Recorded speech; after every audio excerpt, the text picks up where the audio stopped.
Andrew Czysz Jr. presents a Carthage College sports media project incorporating its esports program and Rocket League team.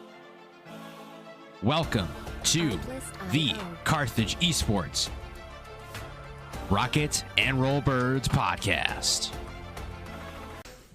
Ladies and gentlemen, welcome to episode number 7 of the Carthage Rocket and Roll Birds podcast. I'm your host, Andrew Czysz Jr., joined alongside one of our Carthage Red Rocket League players, Armando Hernandez. Armando, how are you doing this afternoon?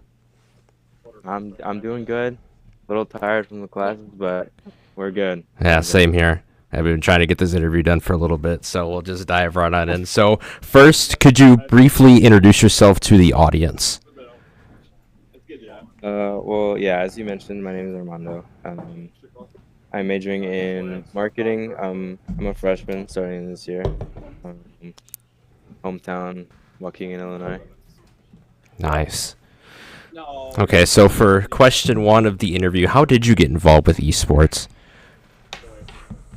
I guess it started during high school. My junior year, it was just me and my friends.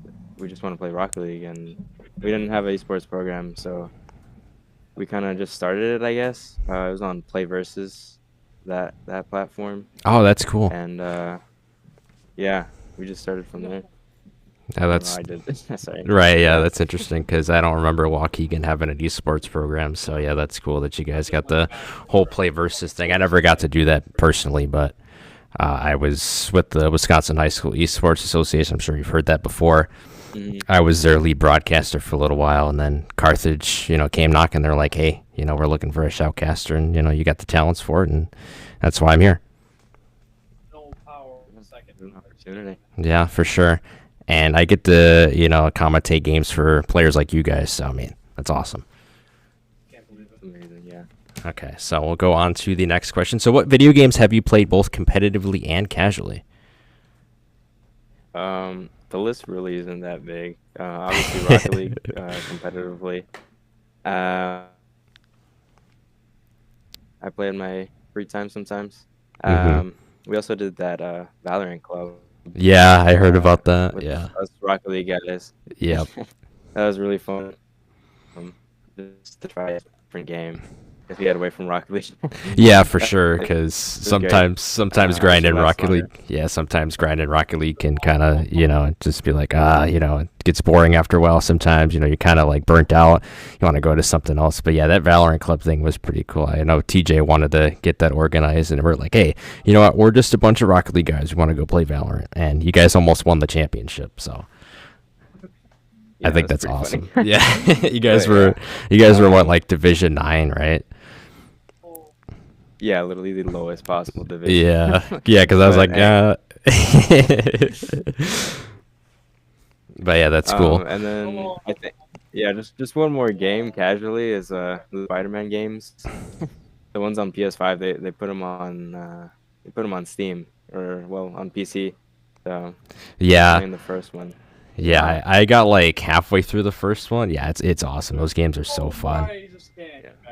Like those are my favorite. Yeah, that's like peak PlayStation gaming right there. And like, I'm seeing your Discord profile picture, and that's Spider-Man, of course. So no surprise there. Yeah. For me, I used to play Rocket League competitively for Horlick High School. I was on their JV team for a couple seasons. Got some good games in there. I wasn't really that flashy of a player, I'll be honest. I was more of the passer of the group, but no, just getting that experience of being in a team environment's great.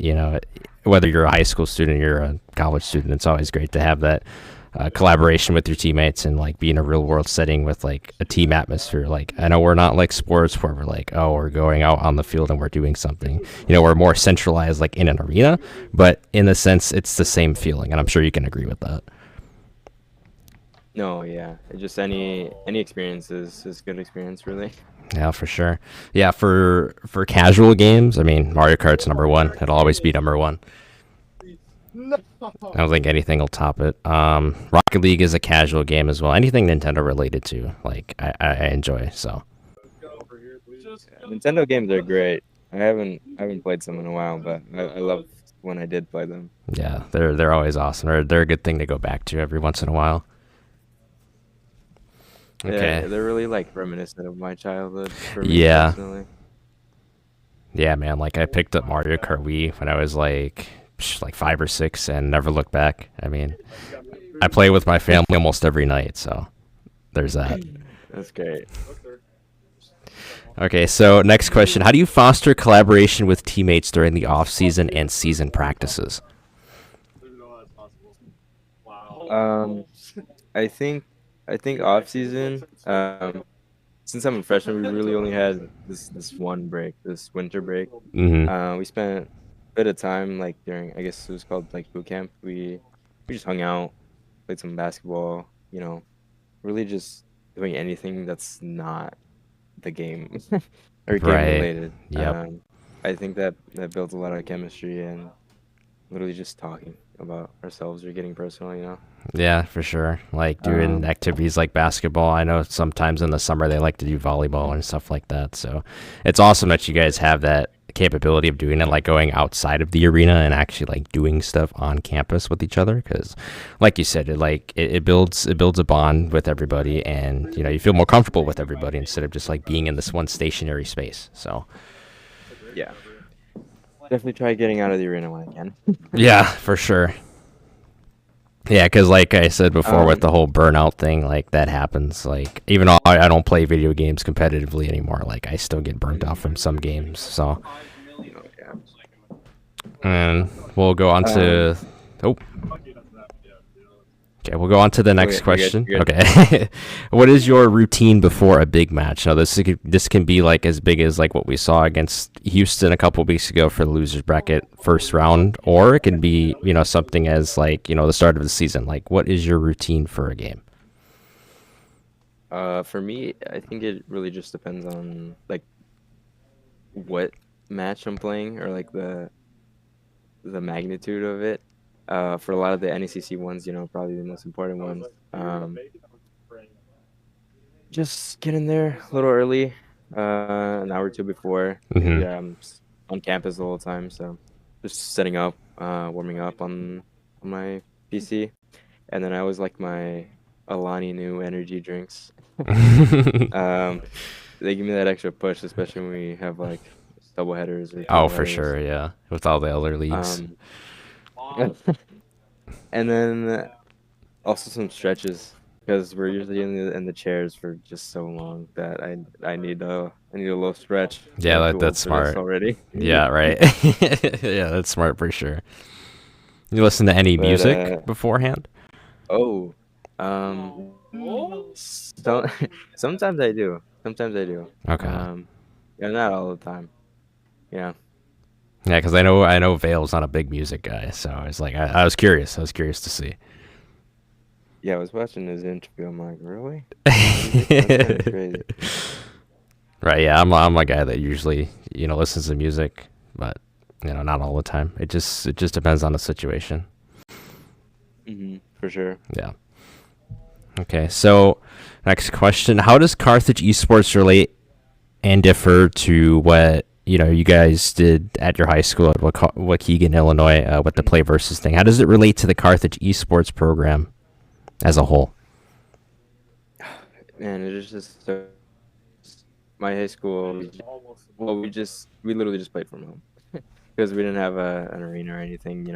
Just this little three guys just basically just hanging out and playing some games. It wasn't really that serious either. We literally just showed up on match day and played.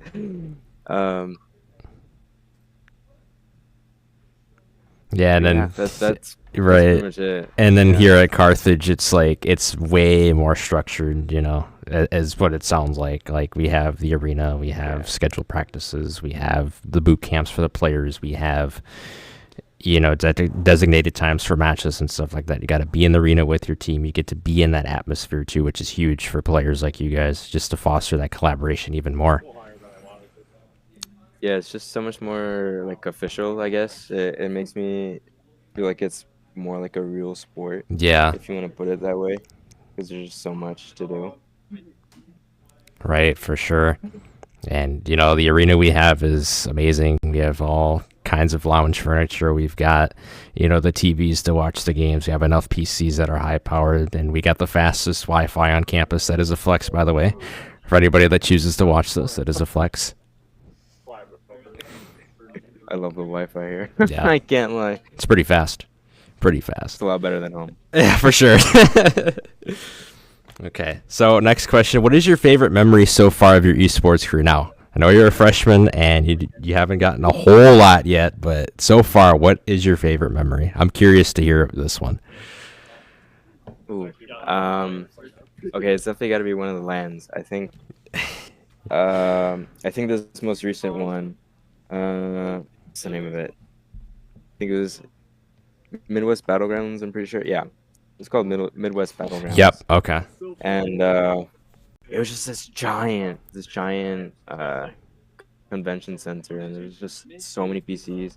We played like I don't know, in 7, 8 matches back to back in one day for day one, and then after that it was like all the double elimination bracket, and our biggest opponents were Michigan.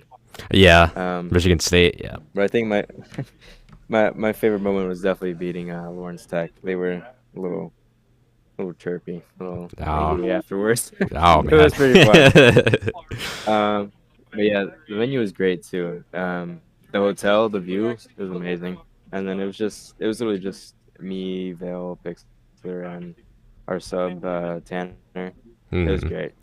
Yeah, just I vibing the whole time. just remember like watching that because I had Wasia's land to do, and on the way back I'm watching that. I'm watching you guys play. I think it was like I forget who the team was, but like the announcer was like saying your name so wrong. Like I'm just like, dude, come on. Like I just wanted to like reach through the screen and like just tell the person that's not how you say Mondo's name. It happens. It happened just so often that Yeah, I forget know. it. Like, I think they it's just called. like, it's I think they whatever. called Pen Pixel. I think that's what the. Pixel. I think that's what the lady said. No. But it was corrected later on in the tournament, so I can't really bash them too much. But that's kind of like one of those funny things. I mean, there's nothing you can do. It's Yeah. just Right. It is what so it is. funny. It is what it is at the end of the day. Not everybody has the pronunciation down and everything like that. I know that's hard for me as a broadcaster too, trying to make sure I have all the pronunciation down. Sometimes I slip up, but it's easily corrected after like 1 or 2 tries. So Mhm. as far as me for memories, God, I have so many. I mean, I'm only a sophomore, but there's so many that I could talk about. I've seen our Overwatch team win a championship. I've seen you guys this season do amazing things. I've seen, I got to say, these face cams that we have this season for the Rocket League team have just been amazing, like, for all 3 of them. Especially your team, because, like, you understand the assignment when it comes to that. It's so funny, dude. I knew it was gonna come up. It's so Yeah. funny. Like, I- no kidding. Like, the thumbnail of this podcast will be you putting up the one. Like, Oh my god. like it's just so I funny. love them. It's We so just have them last semester, so I'm glad I can put them to use because no one Yeah. else does. Cause me and Wolfstrike will just be commentating. We're like, oh, look at this passing play from Penn to Mondo, and then we just see you in the left corner just like cheesing, and we're just like, oh my god, dude. Loading on screen. Yeah, this guy's the biggest troll in the world type thing. Okay. Yeah, I love it too. Okay, so next question. Why do you think esports matters at the high school and collegiate levels? I think it could kind of play that, like how I mentioned earlier, that role of like that crossover between like, I think for Rocket League especially, it's that like crossover between like real sports and esports. I think it really it fits that role of like real sports for those that don't want to be too physical or anything, because anyone can really do it. Right. And at both levels too. I guess high school it's like more introductory, like basically like dipping your toes in the water, kind of how I did. And Yeah. I was just looking at colleges and seeing if they have esports programs, and found Carthage, and I'm like, sure, let's try it out, see how it is, and yeah. Yeah, I agree with what you said there, and then also like the opportunities outside of that. Like if these kids don't want to come in and play the game, there's so many other opportunities. They can be like me. They can be a broadcaster. They could do photography. They could do graphic design. They can do a bunch of other stuff within esports. So like this platform that we have is very valuable, and I think people take it for granted. You're so bad. Like I was explaining Yeah, there's to just so many opportunities. Right. Yeah. I was explaining to Penn and Alex, like, esports is just so much more than, oh, it's just a video game. Like, the older generation just needs to realize, like, there's so many opportunities. Kids are getting scholarships just to come and play esports or, just help out with the program with, like, behind the scenes production stuff. So, like, esports is a little bit slept on, in the state of Wisconsin. Other places, obviously, it's pretty prevalent, but, as a whole, I think people just need to realize that esports is more than meets the eye. Oh, yeah, it's definitely growing for sure. I hope it continues to grow and be like basically just like how I've been mentioning, but as big as normal sports. Like we don't have people coming in and For casting sure. games, getting Yeah. paid for it. It's like a job. Right. Like It's I know funny. I know some of the D1 schools are trying to get into it now, but like, just imagine if they were in it before. Like, dude, it'd be crazy. Have all these Definitely blowing have up. all these You know. esports drafts. It'd be like the NFL and college football where like, oh, who's gonna be the number one pick for, this esports team, at the professional level or Oh something yeah. like that. So that'd be cool hmm to see that happen. And that actually leads me into the next question pretty well. Where do you see Carthage Rocket League going within the next couple of years? Ooh. Um, I think we can definitely be great. Um, I have thought about it a little bit. I think like within a year or two, I'd like to be where Edgewood is right now. So fighting for that number one spot, I think we can Mm-hmm. definitely do it within a year or two, and then after that, I don't know, man. Maybe top eight if we even can in next 3 4 years. Um, but yeah, I don't think there's really a limit. I think the better we get, the more talent we're gonna attract as well. Obviously. Yeah, I think that's true. And, this is only your freshman year. So, I mean, if this team stays together at least for like one more year, because I know Alex is a senior next year. So, and Penn's only going to be a junior. So, I mean, you got one more year to run it back with the original squad, like, pending the recruits that are coming in, obviously. But, I really hope this team sticks together because you guys have something special going on. Like, I can't put into words Oh like yeah. how great this team is, like as a whole. Just like, not even like play style wise, I'm talking like as a group of people. Like you guys are so fun to hang around with. Like you guys are like three buddies that I would sit on a couch and watch football with. Like seriously, like you guys are some of the most wholesome people ever. So Appreciate that. Yeah. There's just so much room for growth, and yeah, I hope we can stick to and for get sure. somewhere within this next last year that we have. Yep. Okay, so next one, a little bit of meat and potatoes here. So we're going to talk about the Carthage Red Spring 2025 season. Now, when I did Alex and Penn's interviews, we did not know that this team would make nationals, but we did make nationals. So we will be playing this Thursday, and that will be against Southeast Oklahoma, who won Division II West Central. So. But as a whole, how do you feel about the performance during the season, from the regular season to playoffs to even just now? How do you feel about it? Would you change anything? Would you not change anything? Well, I think generally, I think we just did good. Um, my expectations, I don't know. I didn't really have too many of it expectations. I knew we would be good, obviously, and I think we did do pretty good. But I don't know. There was nothing to really base it on. Um, I think for playoffs, we definitely could have done a lot better. I don't know. We were kind of like in a bit of a slump towards the end, but we've been picking it up. Um, I think the fact that SE Oklahoma won the whole Div 2.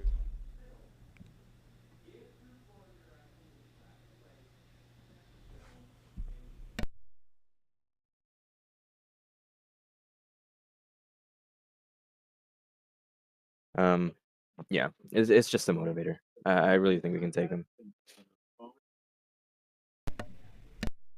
and the concentration to go for an hour straight. With that. Yeah, and also, from the freshman year on,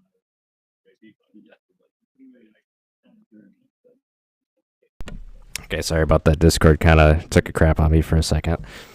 But yeah, to your point about, the start of the season, you guys didn't really have any expectations going into it. I was just hoping for a great Rocket League team, and I think I got more than that.